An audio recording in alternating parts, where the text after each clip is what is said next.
Ang kinalas, dito talaga yan sa Naga City. Yan ang special ng Naga City. Yung kinalas, part ng ulo, tapos yung iba langan. Literal siyang tinatanggal, hinihimay, kinakalas yung sa ulo. Pagkakalas namin yan, hindi pa tapos, inaadobo pa namin yan. Para masarap. Kadalasan, pag sinabing kinalas, baboy ang karne. Tapos nung magpa-problema yung baboy, nag-add kami ng baka.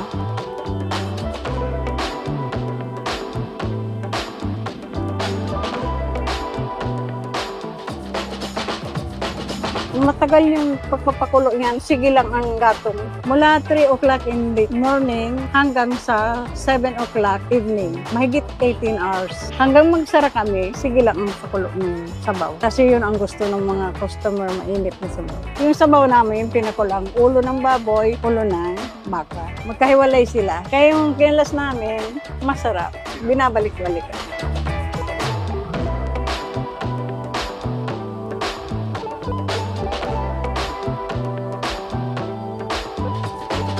Nilalagyan namin ng sarsa, yun ang pampalasa sa kinalas. Iba yung sabaw ng baboy, iba yung sabaw ng baka. Iba rin yung sarsa ng baka at saka yung baka. Yun yung kaibahan sa mami. Kung ano yung order ng customer, kung pork or beef, nilalagyan ng parang gravy. Yung tawag dito sa amin, sarsa.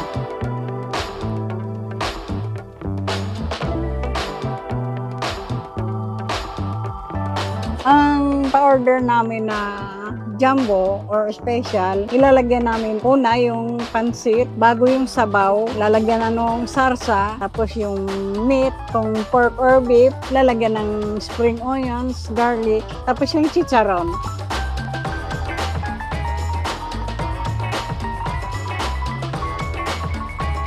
Yung paksiw na baka, yung merong laman loob, merong laman. Ilalagyan nyo ng asin, yung sabaw niya. Yun ang paksiw dito sa Bicol. Nilalagyan namin ng suka sa kadahon ng lubas. Kaya pag higop mo ng paksiw namin naga, asim kilig ang mararamdaman.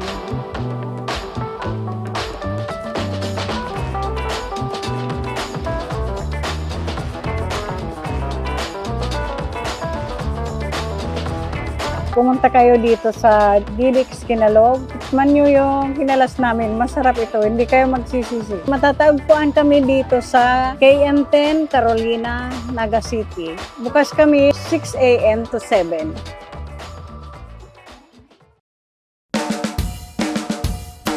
Sa tingin ko po, kaya maraming bumabalik-balik dito sa amin dahil yung aming recipe po ay talagang consistent at made with love at talagang ito pong recipe na to ay subok na siya mula sa aming household dinala namin dito sa mga turista, sa mga gustong bumalik ng Bicol, sa mga taga dito sa Bicol. Talagang nagustuhan nila yung recipe and sabi nga nila, ang madalas naming matanggap na comment ay parang luto lang ni mama or ni papa or ni lola. So parang gano'n. Nadala namin yung kultura noon pa, yung lasa nung kung paano nila gawin yung dinuguan at pansit ba to. Noon pa, nadala namin dito sa Chadilings Pansitan. Parang yun yung nag-a-anchor sa kanila dito sa hometown nila. It symbolizes home kasi nga sabi ko, ako din, grabe din yung pagmamahal ko sa pagkain na yung pansit ba to na-incorporate ko siya sa family. So it feels like home. Kaya ito ding tindahan namin, talagang pinupush din namin na parang bahay lang, parang home, parang as a Bicolano ka talaga kakain dito. Na kahit turista ka, feeling mo parte ka rin ng culture, ng pagbabato. Ibang kasi yung pagbabato. Pansit bato.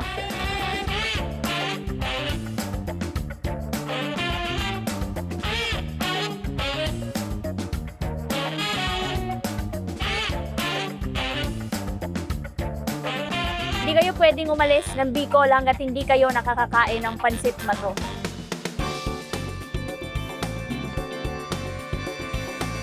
Alam naman natin na ang pagkain ng pansit ay may iba-ibang, alam mo, bawat tao, iba't ibang kanilang preference. Pero for me, sa kinalakihan kong kultura, yung pagpapansit bato, importanteng simple lang siya, sinabawan or gisado. Ako, preference ko ay sinabawan at hindi dapat mawala ang sili at suka. So kahit simple lang yung timpla niya, lagyan mo lang siya ng soy sauce, lagyan mo lang siya ng konting panimpla, karne, okay na siya. Kasi yung pansit bato itself, yung noodles, talagang sarap na siya. Kung talagang taga Bicol ka, hindi mawawala ang suka at ang sili.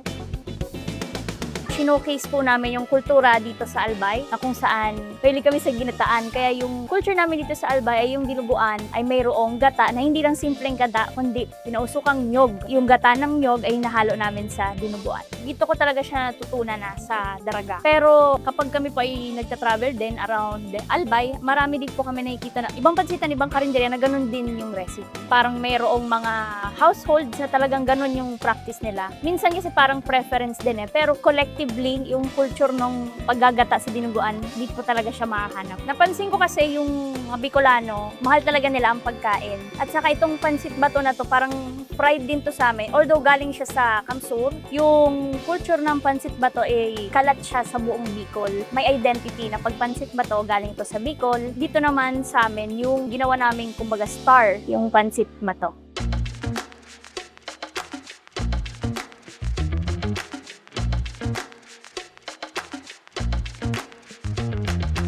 Dito po, tinitinda namin ay talagang nakafocus lang kami sa pansit bato, may sabaw, gisado, at pansit dinuguan. Yung pansit dinuguan po, yun po yung pansit bato noodles na merong dinuguan sa ibabaw. Meron din kami yung simple lang, itlog, siomay, at lechong kawali. Specialty din namin yung lechong kawali. Simple lang din siya, and yun na yung toppings namin. Nagre-revolve lang dun sa tatlo. Pero sa ngayon, meron kaming bagong mga innovation. Nag-try din kami ng pansit na may Bicol Express and pansit na may sisig. Pero for now po, ang pinaka-star talaga namin ay yung pansit dinuguan and yung pansit bato overload po. Nakafocus lang po kami sa pansit. Wala kaming rice meals, lahat po kami ay pansit specialized po talaga and dinuguan. Yun po talaga yung namin, main. Ang presyo po namin dito ay under 100 po lahat. And only sabaw po kami kahit magkano po ang inyong bibilhin.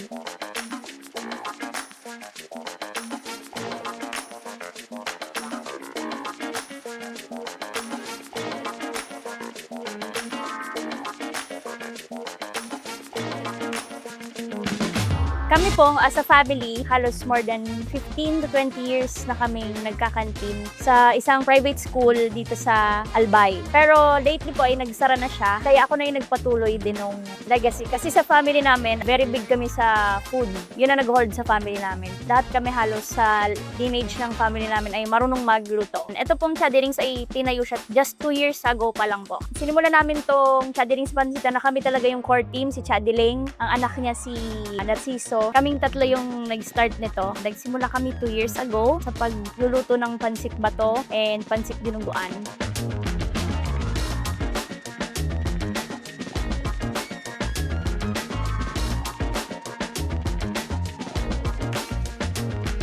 Ever since bata pa ako, far as I can remember, talagang yun na yung staple na merienda namin sa bahay. Laging magluluto ng pansit, laging merong dinuguan, and parang banding kasi yung pagluluto ng dinuguan sa amin. Kasi hindi siya simpleng pagluluto lang, parang may task lahat. Parang kanya-kanya may gawain. Yung isa magpapausok ng nyog, yung isa magpipiga, yung isa magigisa, mag-slice. So parang it's a family bond. Yun yung kinalakihan namin at in-incorporate ko siya dito sa Chadirings Pansita.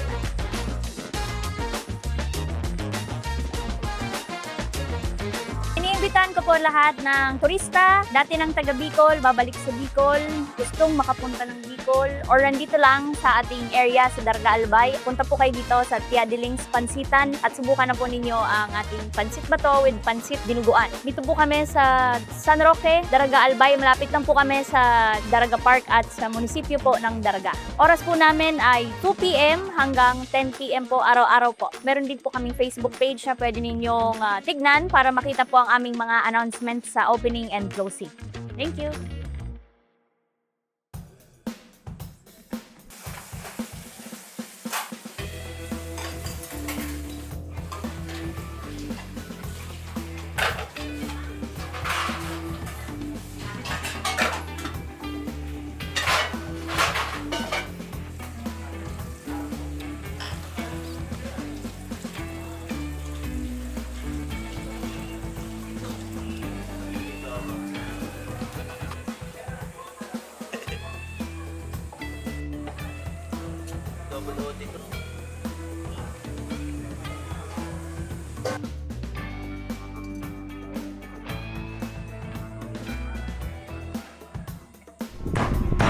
Dinuguan. Supreme. Supreme.